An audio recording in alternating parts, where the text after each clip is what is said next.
হোঁচট খাইতেই পারে মানুষ, চলতে গিয়ে মানুষ পিছলা খায়, তাই বলে কি পিছলা খাইয়া আর সোজা হইয়া দাঁড়ায় না, না ফিরেই থাকে?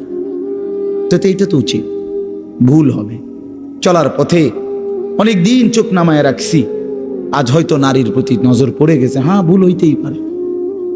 সবসময় সত্য বলার চেষ্টা করি, আজ হয়তো একটা ভুল বলে ফেলছি, মিথ্যা বলে, হতেই পারে। কিন্তু লাগাতার মিশা কথা, প্রতিদিন বুঝি মানুষে সুদ খায়, প্রতিদিন বুঝি ওজনে কম দেয়, প্রতিদিন বুঝি কাস্টমারের ঠকায়, এটা কি মুসলমান? 30 বছর বুঝি প্রত্যেক দিন টেলিভিশন চলবে আপনার ঘরে, প্রতিদিন আপনার ঘরে নিয়ম মাফিক নাচ গান নর্তকের ছবি চলবে। আপনাদের আখিরাত নাই? আপনার বিবি বাচ্চার আখিরাত নাই? তো এরা মরলে কোথায় যাবে?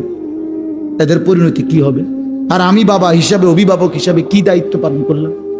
খাট পালং আর সোফা ফার্নিচার, কাঁচের প্লেট আর নুনের বাটি, এটাই ছিল জিম্মাদারি না?